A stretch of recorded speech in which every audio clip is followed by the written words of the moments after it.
जय हिंद साथियों, कैसे हैं? स्वस्थ हैं, मस्त हैं। इसी आशा और विश्वास के साथ मैं संदीप कुमार आज के इस सेशन में आप सबका हार्दिक स्वागत और अभिनंदन करता हूं। एक और ब्रेकिंग जो न्यूज आई है वो आज के इस सेशन में हम चर्चा करेंगे कि राजस्थान अधीनस्थ चयन बोर्ड ने एक और नया नियम है वो बनाने का फैसला किया है। हाल फिलहाल उसका नोटिफिकेशन तो नहीं आया है, नोटिफिकेशन जल्द ही आ जाएगा अगर सरकार ने और चयन आयोग ने उसको मंजूरी दी तो। अब उसका जो नुकसान है अभ्यर्थी को क्या हो सकता है उस पर भी हम चर्चा करेंगे। संपूर्ण डिटेल हम जानेंगे कि क्या कुछ परिवर्तन चयन बोर्ड है वो करने वाला है, क्योंकि लगातार आप देख रहे हैं कि चयन बोर्ड के जो अध्यक्ष हैं आलोक राज जी, वो लगातार आपके जो सोशल मीडिया हैंडल है उन पे एक्टिव रहते हैं और इस प्रकार की जो खबर होती है उनको वो जारी करते रहते हैं। तो दो महत्वपूर्ण चेंजमेंट आज के इस नियम में आपके साथ चर्चा करेंगे।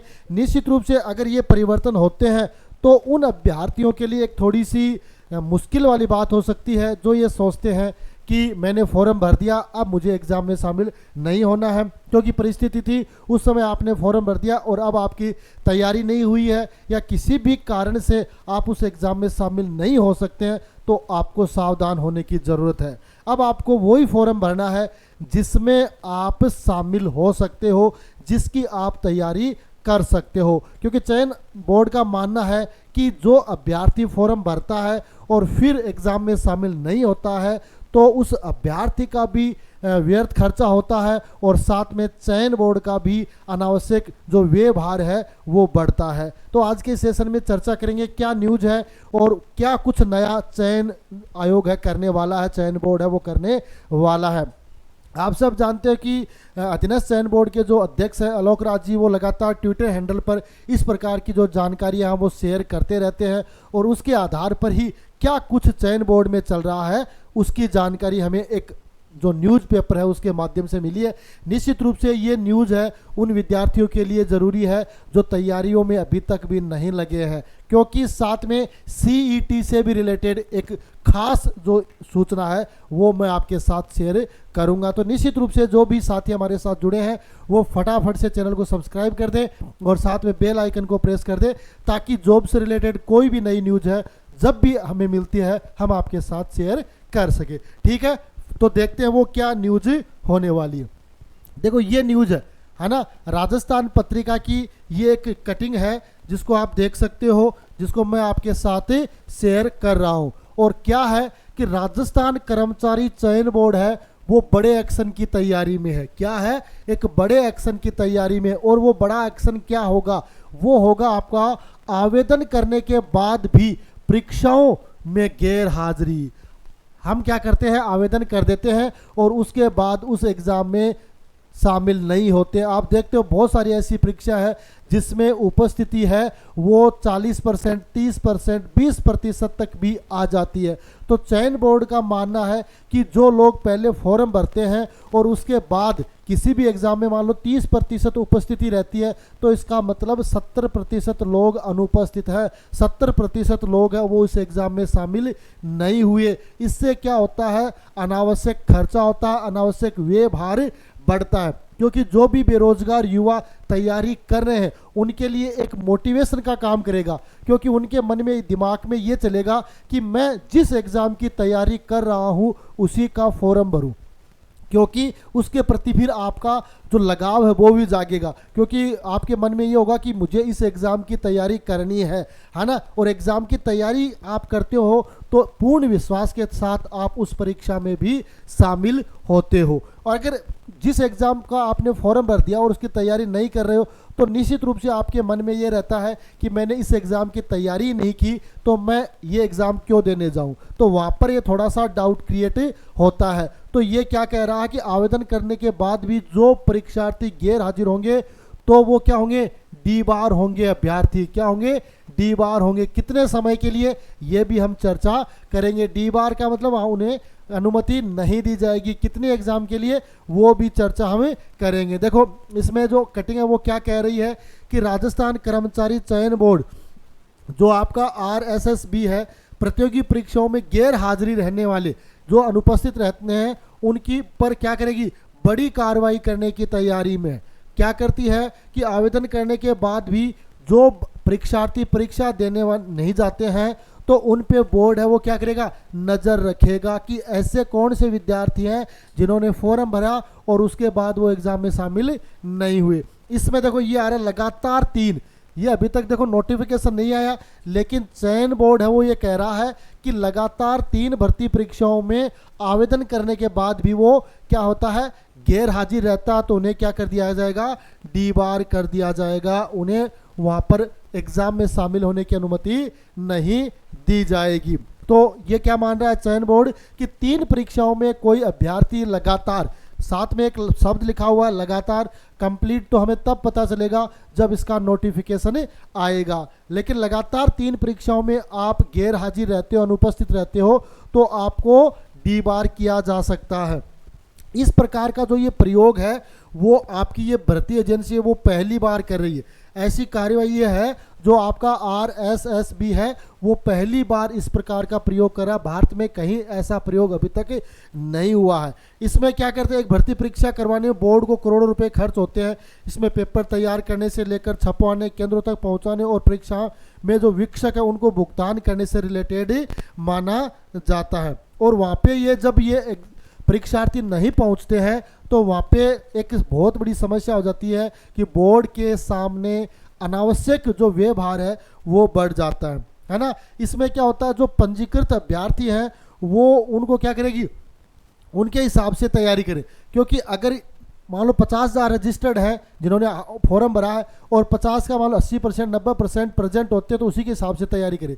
लेकिन मान लो 50 जिन्होंने 50,000 फॉर्म भरे और 20% की उपस्थिति होती है तो वहाँ पे उनको बड़ा नुकसान होता है। और बोर्ड का मानना है कि जो प्रत्येक अभ्यर्थी है उस पर 500 रुपये का खर्चा होता है। अब इसमें अपन के मन में एक विचार ये आ सकता है कि भाई पैसे तो हम देते हैं, है ना, पैसे तो हम देते हैं, लेकिन पैसों में आप जानते हो कि जो फीस है वो 600 और 400 ही रखी जाती है ना, 600 और 400। अब उसमें देखो 600 और 400 में औसत निकाले तो प्रत्येक विद्यार्थी का 500 रुपये का व्यवहार है वो बोर्ड पे पड़ता है, जो क्या होता है अनावश्यक होता है ना, उसका कोई फायदा नहीं होता है। तो इसलिए एक प्रयोग है उन विद्यार्थियों को मोटिवेट करने का कि जो फॉर्म भर देते हैं और उसके बाद एग्ज़ाम की तैयारी भी नहीं करते हैं और एग्ज़ाम देने नहीं जाते हैं, तो वो एक मोटिवेट होकर वो तैयारी भी करें और एग्ज़ाम में भी शामिल हो। तो इसका एक प्रयोग मात्र किया गया है। अब देखो ये प्रयोग क्यों है कि देखो पिछली भर्ती परीक्षा में इतने गैर हाजिर रहे, है ना। जो आपको 7 सितंबर को जो महिला पर्यवेक्षक की भर्ती थी उसमें आपकी 3638 अभ्यर्थी यानी 3638 अभ्यर्थियों ने आवेदन किया था और वहाँ पर 50.13% यानी आधे परीक्षार्थी ही वहाँ पे पहुँचे थे। तो इसको ध्यान में रखते हुए चयन बोर्ड ये कर रहा है। दूसरा क्या है कि 30 अगस्त को छात्रावास अधीक्षक की भर्ती परीक्षा हुई थी जिसमें 2292 अभ्यर्थी, आपके 2292 अभ्यर्थी रजिस्टर्ड थे और उसमें से 60.64% ही अभ्यर्थी वहाँ पे हाजिर हुए थे। तो यहाँ पर भी 40% है वो अभ्यर्थी अनुपस्थित है। इसी तरीके से 25 अगस्त को ASO की परीक्षा का आयोजन जयपुर शहर में किया गया था और वहाँ पर 17.46% अभ्यर्थी उपस्थित हुए थे।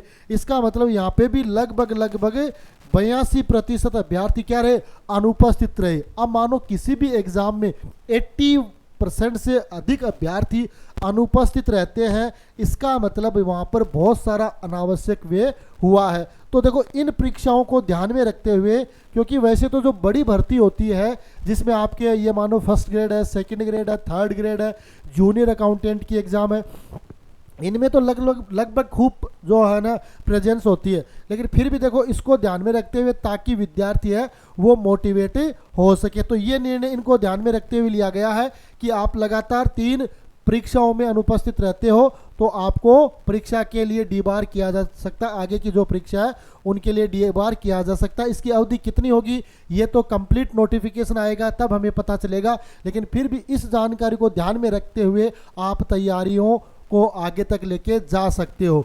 इसके अलावा एक और महत्वपूर्ण परिवर्तन जो चयन बोर्ड वो करने जा रहा वो है CET, है ना।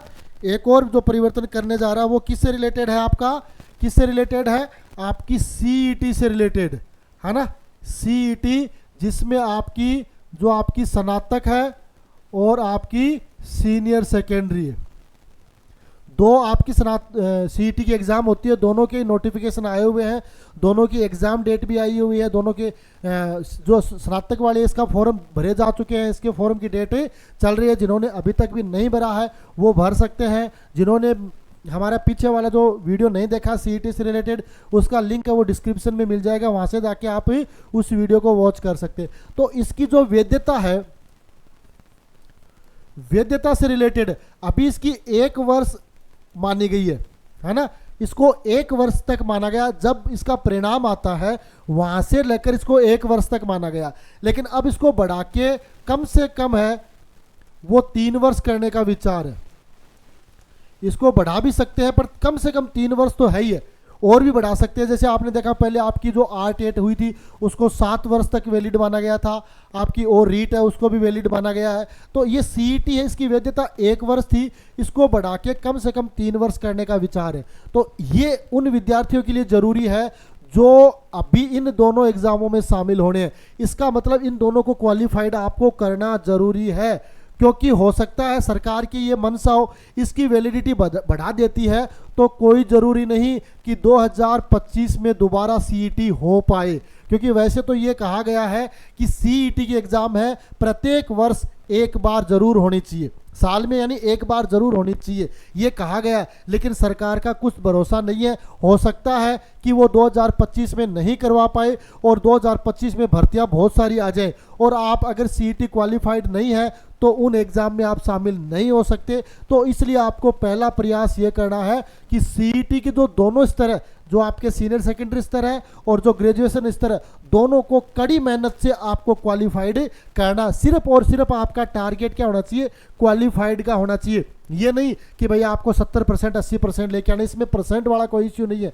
अगर आपके 40% भी है, 45 भी है, तो भी कोई दिक्कत नहीं है। आप उन जो एग्ज़ाम इसमें शामिल की गई हैं और इसमें शामिल की गई है उनके लिए क्वालिफाइड हो जाओगे और उनके लिए फिर आपको अलग से प्रिपरेशन करनी पड़ेगी। तो ये आपको ध्यान में रखना है। तो सीईटी का वैधता है वो भी बढ़ाई जा सकती है, तो ये भी आपको ध्यान में रखना है। इसका भी नोटिफिकेशन है वो जल्दी ही आ जाएगा। तो ये नहीं मानने कि सीईटी इस साल नहीं अगले साल दोबारा होगी तो दोबारा कर लेंगे, हो जाएगी, कोई दिक्कत नहीं है ना। लेकिन बाय द वे नहीं हो तो फिर क्या होगा, क्योंकि फिर 26 में होगी, फिर इसका रिजल्ट आएगा, इसका मतलब आपका इंतजार है वो बहुत ज़्यादा बढ़ जाएगा। तो ये चीज़ भी आपको ध्यान में रखनी है, ठीक है। तो आज की ये जो लेटेस्ट न्यूज़ थी, जो आपकी जो गैर हाजिर अभ्यर्थी उनसे रिलेटेड थी, निश्चित रूप से ये सारी चीज़ जो हमने आपके साथ शेयर की है वो आपको पसंद आई होगी। और अगर पसंद आती है तो आपको क्या करना है कि वीडियो को लाइक कर देना है और अपने चैनल को, जो आपका खुद का चैनल है, उसको सब्सक्राइब कर लेना है, ताकि हम आपको लगातार और मोटिवेशनल जो बातें वो बता सकें और आपके साथ लगातार जुड़ते रहे। आज के सेशन में इतना ही, मिलेंगे अगले सेशन में, तब तक के लिए गुड बाय, जय हिंद, जय भारत।